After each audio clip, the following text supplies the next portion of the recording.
unis par le sang, unis dans le fort pour l'indépendance.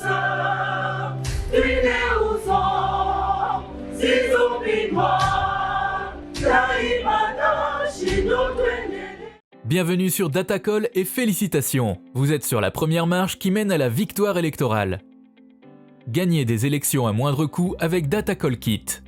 Datacall aide les candidats à réaliser une campagne politique à moindre coût.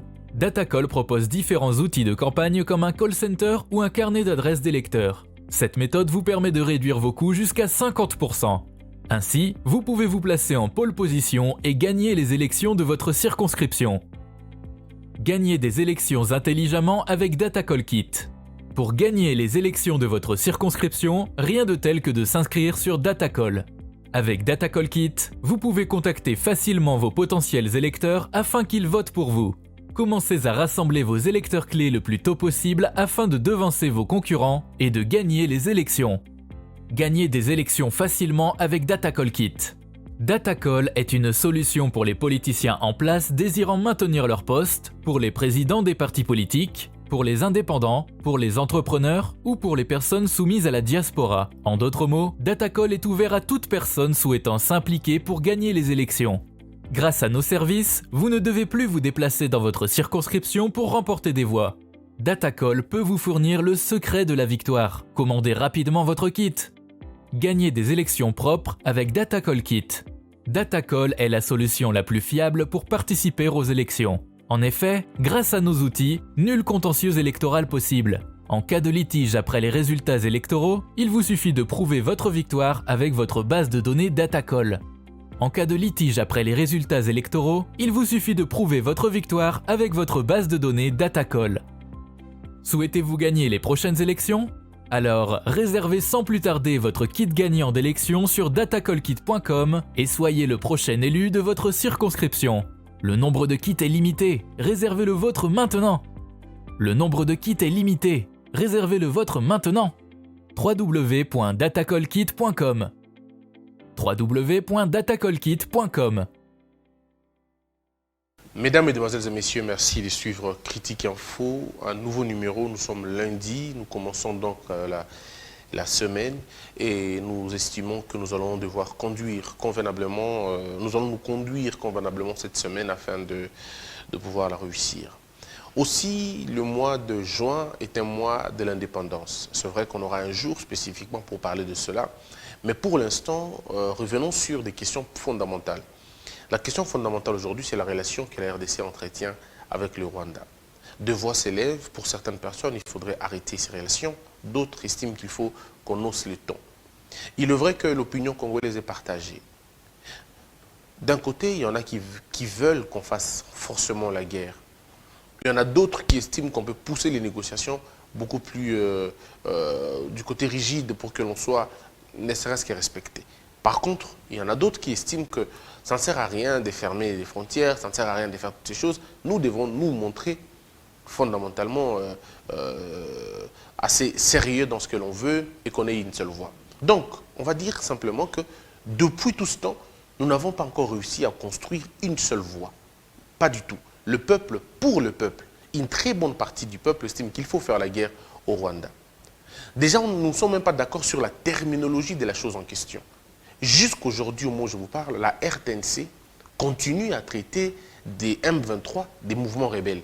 Alors que le gouvernement avait déjà dit que c'est des mouvements terroristes, mais nous continuons encore à dire que c'est des rebelles. Ça veut dire que lorsque la chaîne nationale continue à croire que les groupes rebelles, les M23 sont des groupes rebelles, au même titre que Codeco, au même titre que les autres, le Maï Maï et les autres, alors là, ça devient extrêmement dangereux. Nous devons d'abord commencer à donner un nom à ce que nous voulons véritablement combattre. Est-ce que c'est des ennemis? Est-ce que c'est des adversaires? Puisque c'est en fonction de ces qualificatifs-là que l'on déploie une force proportionnelle. Si vous dites que c'est des ennemis, on va se battre avec eux comme des ennemis. Donc il n'y a pas de lien d'amitié, il y a plutôt de lien d'inimitié, il y a plutôt de lien d'hostilité. On ne parle pas là d'une certaine adversité.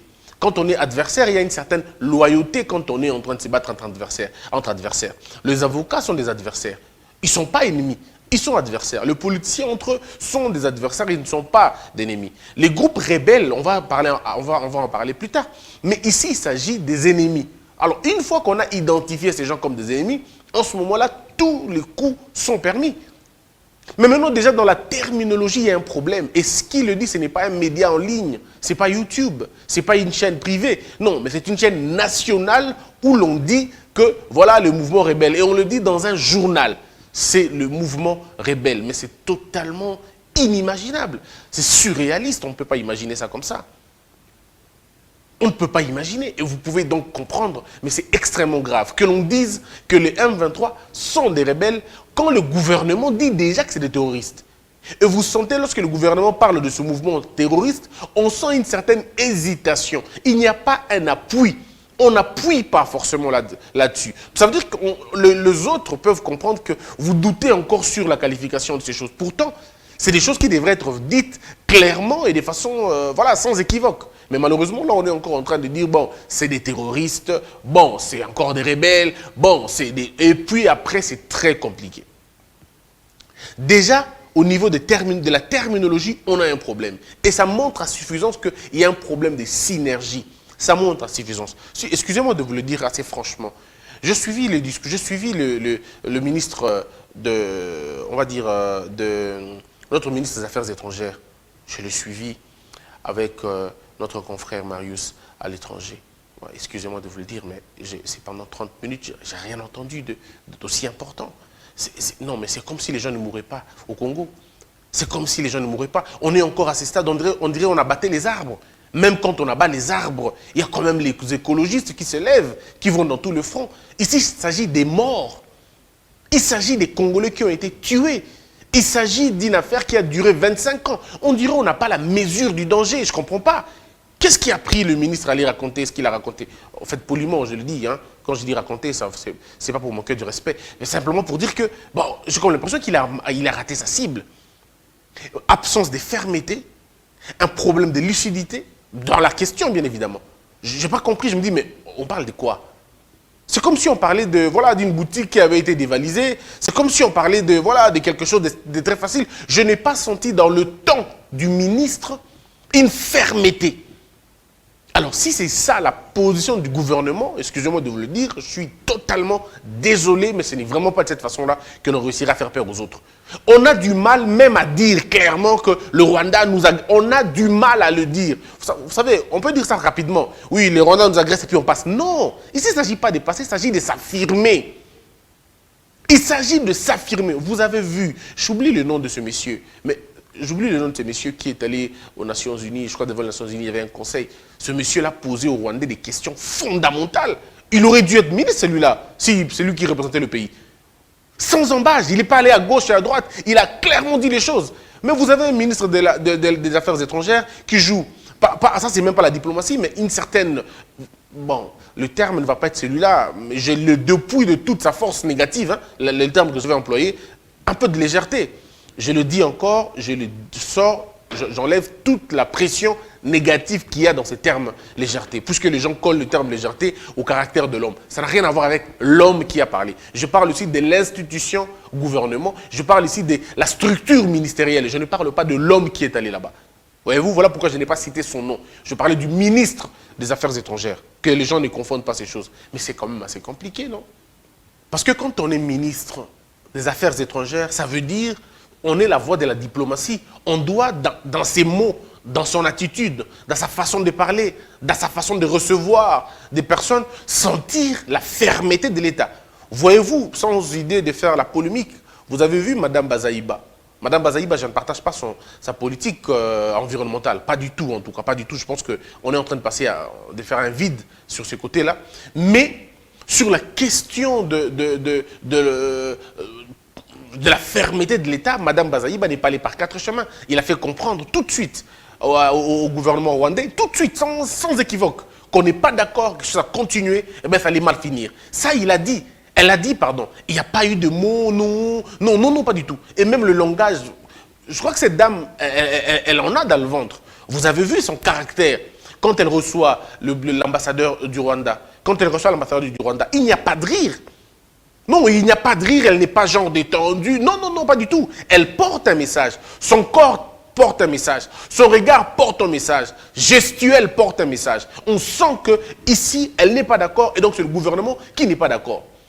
Mais lorsque vous avez la même photo, la même vidéo entre le ministre des Affaires étrangères et l'ambassadeur du Rwanda, vous avez l'impression que l'ambassadeur du Rwanda est beaucoup plus à l'aise, beaucoup plus tranquille, beaucoup plus calme, un peu comme pour dire ça va passer rapidement cette histoire, ils ne vont pas aller jusqu'au bout. Et vous avez le ministre qui est là, bon voilà, un peu comme si on parlait d'un problème de carburant, d'un problème de bus, pas vraiment d'un problème de vie. Et c'est cette absence de fermeté qui me gêne forcément. Moi, ça me gêne un peu, quoi. Je me dis, mais ceux qui gouvernent le pays, est-ce qu'ils ont la mesure de la question? Vous avez la rue qui est avec vous. Depuis, il faut rappeler une chose, depuis la nuit des temps, il n'y a jamais eu un consensus comme ça autour de l'armée. Vous avez entendu M. Martin Fayulu. M. Martin l'a si bien dit, et pour la première fois ou les rares deux fois, je suis d'accord avec M. Martin. Quand il dit par exemple que vous vous battez là-bas, vous êtes des vrais héros, vous n'êtes pas seuls. S'il faut même que l'on puisse contribuer ici, on le fera. S'il faut qu'on cotise l'argent, on va le faire, pourvu que vous puissiez trouver quelque chose. Ça, c'est un discours responsable, un vrai discours responsable, un vrai discours rassembleur.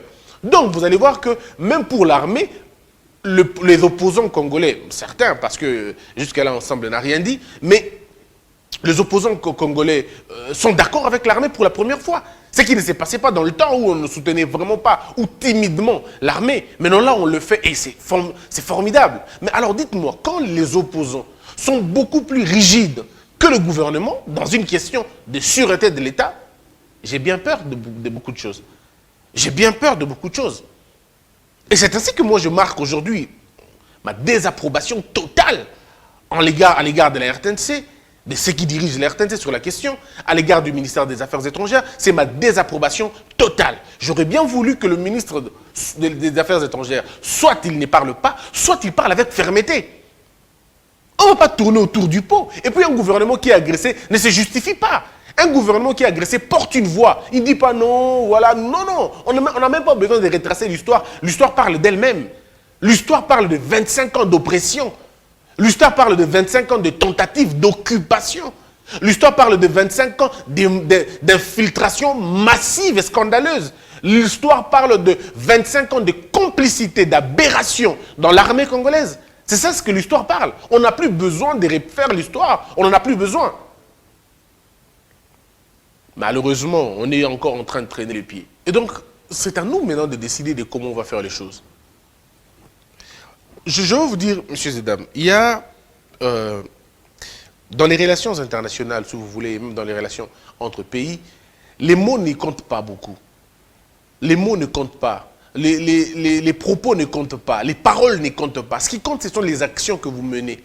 Mais attention, le temps montre à suffisance ce que vous voulez véritablement faire. Je ne suis pas d'accord avec le fait d'aller doucement dans le discours avec le Rwanda. Je ne suis vraiment pas du tout d'accord avec le discours. Nous, vous voyez, voilà, nous demandons. Il n'y a plus de demander. Sur la question de la remise des otages, là encore, le ministre m'a personnellement déçu. Il apporte on va dire, un détail. Mais c'est un détail crucial et important. Et le ministre passe comme ça, a vu quoi, il passe ça, il laisse ça, il laisse ça. Voici de quoi il est question. Il y a une mauvaise presse qui a dit qu'on a remis les otages congolais, rwandais, on les a remis. Pourtant, on ne les avait pas remis. Et le ministre avait là l'occasion de tuer la rumeur.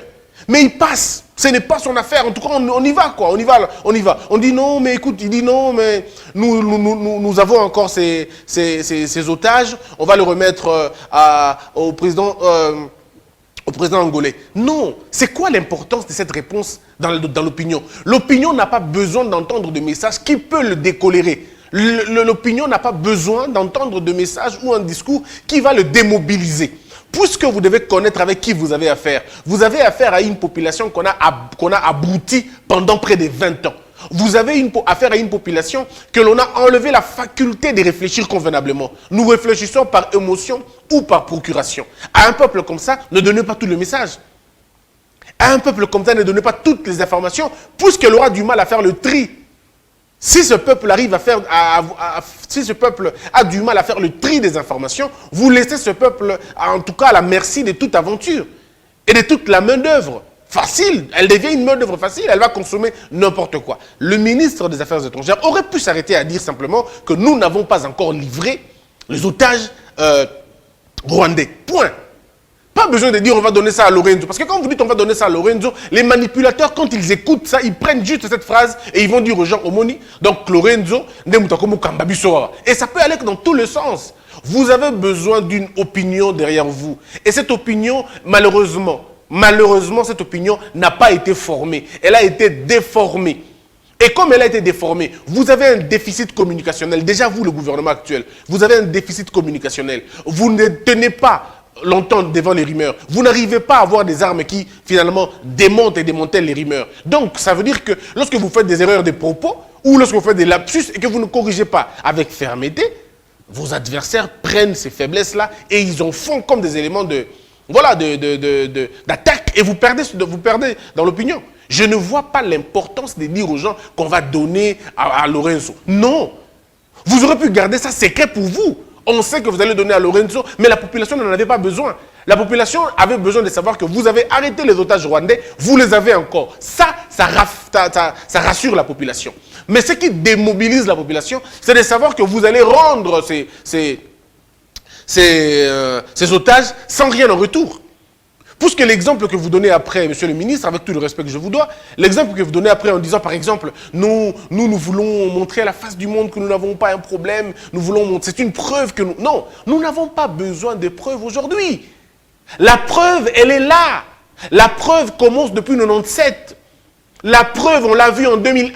La preuve, on l'a vu entre 2001 et 2003. La preuve, on l'a vu entre 2009 et 2012. La preuve, on l'a vu entre 2014 et 2022. On a vu de preuves. On n'a plus besoin de montrer de preuves. 2 militaires rwandais capturés chez nous, ce n'est pas de preuves. Nous en avons un peu plus que ça. Ça, c'est un petit détail du tout. Les armements rwandais qu'on trouve ici sont de preuves. Le fait d'avoir des M23 au Rwanda, c'est une preuve. Le fait d'avoir des Rwandais qui ont été généraux chez nous et qui sont aujourd'hui en exil là-bas chez eux, c'est des preuves. Vous voulez quelle preuve? Il y a eu quelqu'un qui était ministre au Congo ici. Ministre, s'il vous plaît. Il y en a qui étaient secrétaires, je crois, dans des grandes fonctions. Aujourd'hui, il est ambassadeur au Rwanda. Quelle preuve voulez-vous encore? Donc, on n'a pas besoin de montrer. Non, en fait, c'est comme un pays qui est en train de subir des coups et qui attend de montrer des preuves. Non, nous attendons des preuves. Il n'y a pas de preuves, on va vous crever l'œil. Il n'y a pas de preuves. Donc, moi, je reproche véritablement cette absence de fermeté. Et ce n'est pas possible. On a été assez lent. On a été terriblement faible sur la question. Et malheureusement, il faudrait que l'on change. Le chef de l'État, on sent qu'il a une vision. On sent qu'il a un besoin d'en finir. Mais après, il y a toujours des soupapes. Il y a toujours des gens qui disent non, ce n'est pas le moment. Mais ça n'a jamais été le moment de faire la guerre. Non. Il n'y a jamais eu un moment propice pour faire la guerre. La guerre, on l'a fait parce que l'on estime qu'on a épuisé toutes les voies. Et aujourd'hui, rassurez-vous, il faut mettre la communauté internationale et tous ces États-là dans comme on a dit, dans un fait accompli, devant un fait accompli, pour qu'ils fassent le choix. Puisque cette hypocrisie-là, on ne peut pas continuer comme ça. C'est à nous de montrer aux autres. C'est à nous de le faire. Nous n'allons pas continuer à subir jusqu'au bout. Il faut à un moment donné qu'on mette la communauté internationale et toutes les nations qui sont derrière cette hypocrisie, derrière cette machine noire, qu'on arrive à le mettre devant un fait accompli. Le fait accompli ici chez nous, c'est de dire ce que l'on veut dire maintenant. Ça veut dire qu'on a épousé toutes les voies d'entente et tout ça. Il faut aller en guerre. Si nous décidons d'aller en guerre, allons-y. Ou si nous ne décidons pas d'aller en guerre, mais envoyons un message. Envoyons un message. Puisque ça ne sert à rien. J'ai entendu même des ministres dire non, tous les Rwandais ne sont pas mauvais. Ce n'est pas à vous de le dire, c'est au peuple de le dire, pas à vous. Vous devez garder une ferme position.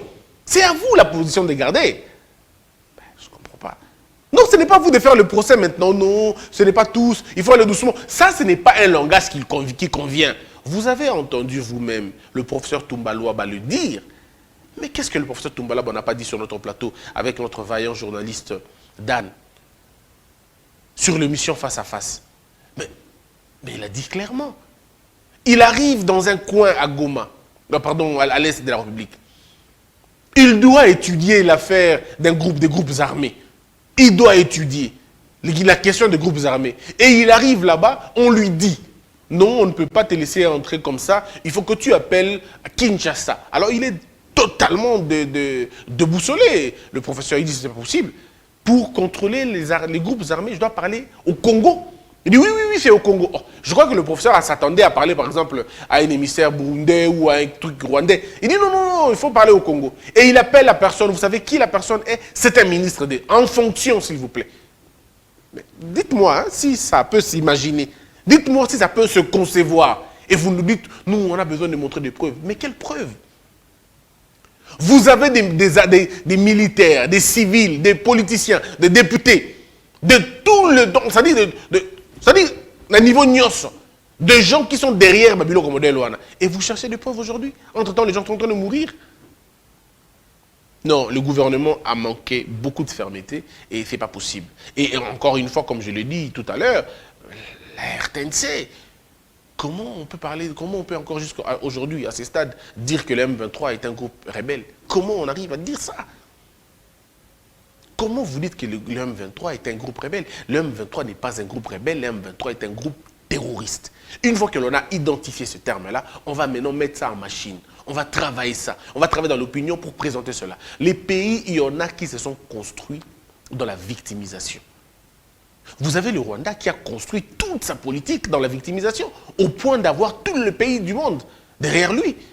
Le génocide rwandais. Mais nous avons un génocide de plus de 60 millions de morts, on en parle. Pardon, 6 millions de morts, on en parle. Il y en a d'autres qui parlent de 15 millions de morts. On ne connaîtra même pas les statistiques. On nous a privés de connaître ne serait-ce que les statistiques. Pendant 18 ans, il n'y a pas de mémoire collective. Pendant 18 ans ou pendant 20 ans, je vais vous dire, on n'a pas eu ne serait-ce que droit au monument de soldats inconnus. Quand je dis les soldats inconnus, ça veut dire des hommes et des femmes qui ont donné de leur vie pour la paix de ce pays. On n'en connaîtra pas. C'est-à-dire qu'on a refusé à un État de faire le deuil. On nous a refusé même de faire le deuil. Est-ce que vous imaginez le degré de la méchanceté? Est-ce que vous imaginez le degré de... Voilà. Et puis ces gens-là, malheureusement, et comme, bon, voilà, on est tellement amnésiques et on a des problèmes sérieux, ces gens reviennent pour donner des leçons. Ils parlent même que l'armée est faible. Ils disent même qu'on est incapable. Je ne comprends rien. Je ne comprends absolument rien. Ça veut dire, vous creusez un trou, et après d'avoir creusé ce trou, vous faites semblant de mettre des feuilles au-dessus du trou. Mais c'est un piège en ce moment-là. Vous attendez que les gens tombent pour dire, ben voilà.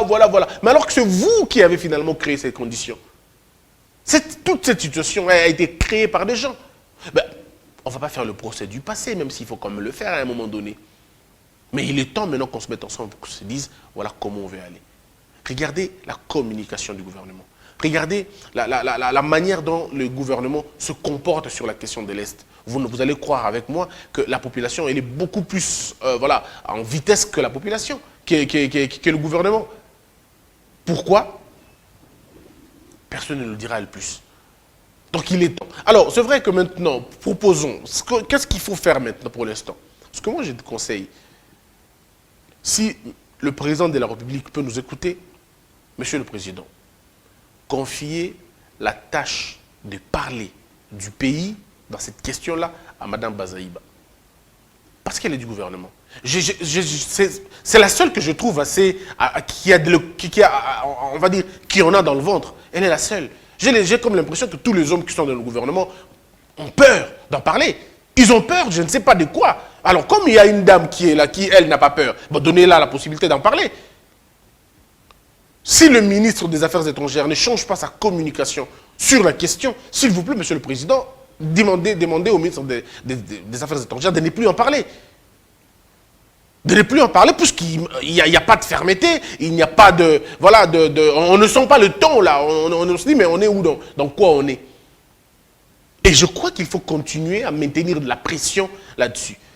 Il faut trouver, je le dis et je continue encore à le dire, c'est le moment. C'est le moment. Regardez sur TikTok, ceux qui suivent TikTok. Vous allez voir qu'il y a une tendance maintenant, il y a une sorte de challenge mon caporal, mon général, mon caporal. En fait, nous qui n'avons, voilà, nous qui avons des, voilà, des, je ne veux pas dire ça comme ça, à la maison, les femmes aiment bien les TikTok. Donc tu suis ça chez elles, parfois. Tu l'entends. Et plus, hein, et ça te crée de la curiosité pour mettre un peu les choses en place. Tu essaies un peu de voir comment ça se passe. Et tu vois les jeunes dames, malheureusement congolaises, faire des challenges sur une chanson guinéenne ou ouest-africaine de l'armée, d'accord, qui montre la bravoure de leur armée. Et ces femmes-là sont suivies. 12 000, 15 000, voilà, 20K, 30K. Donc, l'on peut créer une sorte d'adhésion populaire avec ces jeunes dames. On peut les appeler, on dit, bon écoutez, maintenant, là, ce que vous allez communiquer chez vous dans vos réseaux sociaux, c'est l'image de notre armée. J'ai vu une dame, je ne connais pas son nom, j'ai vu une dame en train de le faire, à la Titania Congo, à Tobinanamo. Vous prenez ça de la blague comme de la blague. Ce n'est pas de la blague, c'est donner un contenu à ce qu'elle fait. C'est donner un contenu. On ne peut pas jouer avec les réseaux sociaux en ce moment. Les réseaux sociaux, on ne peut pas jouer avec ça pour l'instant. C'est une arme, mais je ne pense même pas que le concepteur de ces réseaux sociaux imaginait ça. Les réseaux sociaux sont devenus une véritable arme de propagande, une véritable arme de dissuasion, une véritable arme d'éducation, mais aussi une véritable arme de destruction, mais alors massive. Les réseaux sociaux, c'est comme la guerre, c'est un peu comme Poutine l'a dit. Ça dépend. Poutine dit, la presse, c'est comme une arme. Ça dépend d'entre les mains de qui elle se trouve. Voilà, c'est comme les réseaux sociaux. Les réseaux sociaux, c'est une vraie bombe, mais c'est entre les mains de qui? Je propose maintenant un collectif. Si les gens ne sont pas en mesure de le faire, moi je peux le faire sans demander l'argent. Simplement question d'organiser les choses. Vous appelez ces jeunes dames, pas de façon dispersée. Le mal avec les Congolais, sans que vous compreniez ma contenu. Moi j'y réfléchis depuis des mois. Depuis des années, j'ai réfléchi sur la question des réseaux sociaux. Depuis Facebook et tout ça. Je peux donc aujourd'hui retrouver mes publications de 2016, de 2014, où je demandais, où je le disais. Il est temps maintenant. Il est temps. Je vous donne un petit truc d'organiser TikTok pour les Congolais. Nous connaissons les TikTokers, les TikTokeuses. Nous les connaissons tous. Réunissez 500 TikTokers ou 500 TikTokeuses qui ont déjà des vues, des abonnés qui dépassent par exemple 50 000, 50K. Quand vous avez des gens qui ont comme ça, vous les recrutez, vous les appelez. Idem pour Twitter, idem pour Facebook, idem pour voilà, quel est cet autre réseau social? Je crois Facebook, Twitter, Instagram et tout le reste. Vous avez ces gens-là avec vous. Et vous essayez de le dire, qu'est-ce que vous pensez? Voilà ce que vous allez faire. Vous avez besoin des informations en termes d'armée. Voilà les informations que nous pouvons mettre à votre disposition. Alors que chacun de vous utilise sa créativité pour avoir plus de gens. Ces jeunes gens, vous n'allez pas leur... Vous n'allez pas... Il y a un fonds que l'on met en place. Et ce fonds-là, on sait où les avoir sans déranger la caisse de l'État. Nous savons où on peut avoir ces fonds-là. Et l'État ne donnera même pas 10 francs. Même pas 10 francs. Mais l'argent viendra là où nous connaissons. Et nous connaissons là où on va trouver l'argent. Et une fois qu'on trouve l'argent, tous ces gens-là sont bien payés, bien équipés, mais vous allez vous-même voir. En 2 mois seulement, vous aurez quelque chose de formidable. Vous aurez un peuple repris.